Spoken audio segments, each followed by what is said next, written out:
Hayi ke iyaphela kanjalo ke into kaBonga no rappelling in this case being Nkanyezi. Welcome back to another episode of Did You See That, where we take our favorite reviews out of the group chat and into the world of social media with you. And this week we are reviewing Adulting, the past episode that aired. Sana, just after Bonga had committed himself to being the perfect husband, under the guise of obviously him understanding that Yena and Nkanyezi are going to start a family, and he doesn't know that she's hidden her contraceptives, so he was like on his best behavior, and so he literally discovers that she lied about using contraceptives, and so yeah, the episode has left us on a cliffhanger, but I think this just goes to show that these are important conversations that you need to have with your partner before getting married, so you guys are both understanding where you are in terms of value alignment, in terms of timelines, and in terms of when you want to have kids and career aspirations. And I just think in this situation, both Bonga and Nkanyezi are wrong.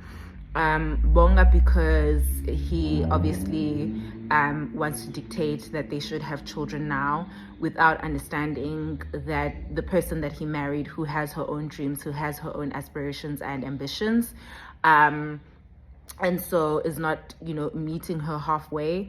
And Nkanyezi as well for lying and, making him think that they are trying for a child, when in actual fact she's still taking her contraceptives. And so they're both in this thing of like the perception of a perfect family, but there's a lot that's bubbling underneath the surface, and Bonga just needing to not turn to cheating every time they have issues, and then we see Tsikitsiki, guys.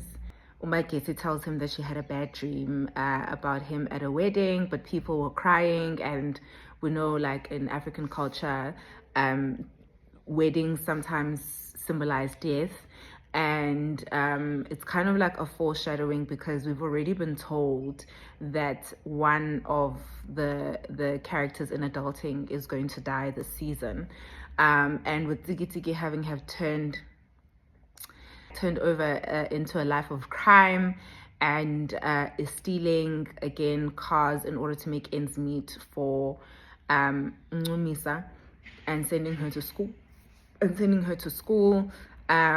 We're seeing a situation where he is literally going down a bad path, one that is going to be very difficult to return to.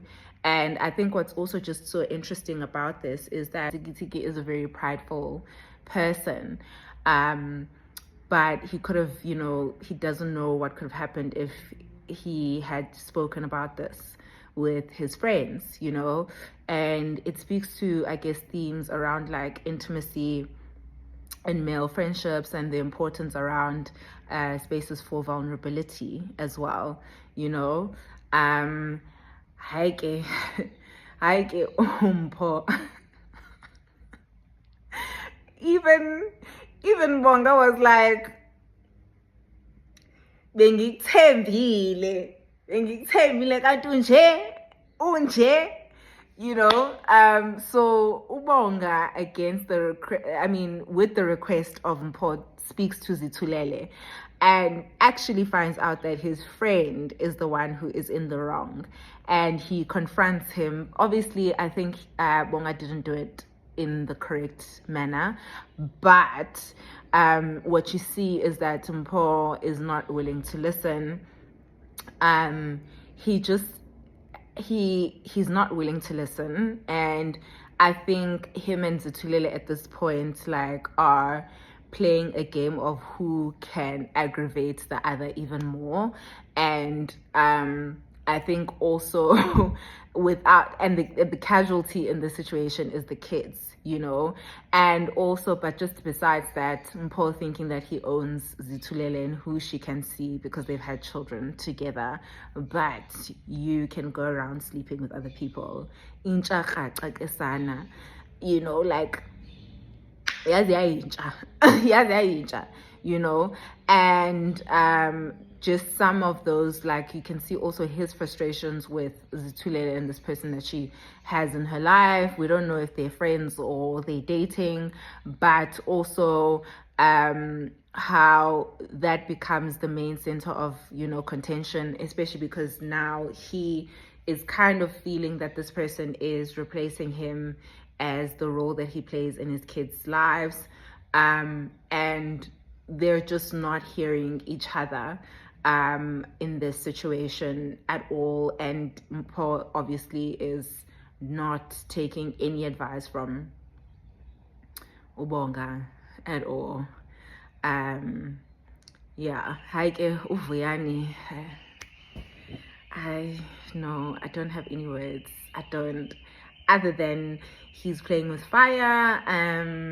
At this point, I think also we've explored quite a bit. It's nothing new what he's doing to Beth, and I just think it's going to be a situation where he again is dependent on someone else for his financial stability, and it's going to bite him. It's going to bite him, and he's also focusing on the wrong things, amantombazana, instead of trying to figure out how he can create financial independence for himself. But yeah, so that's the review for this week. Please let us know in the comments what you thought of this week's episode, and if there's any episodes that you'd like us to review next.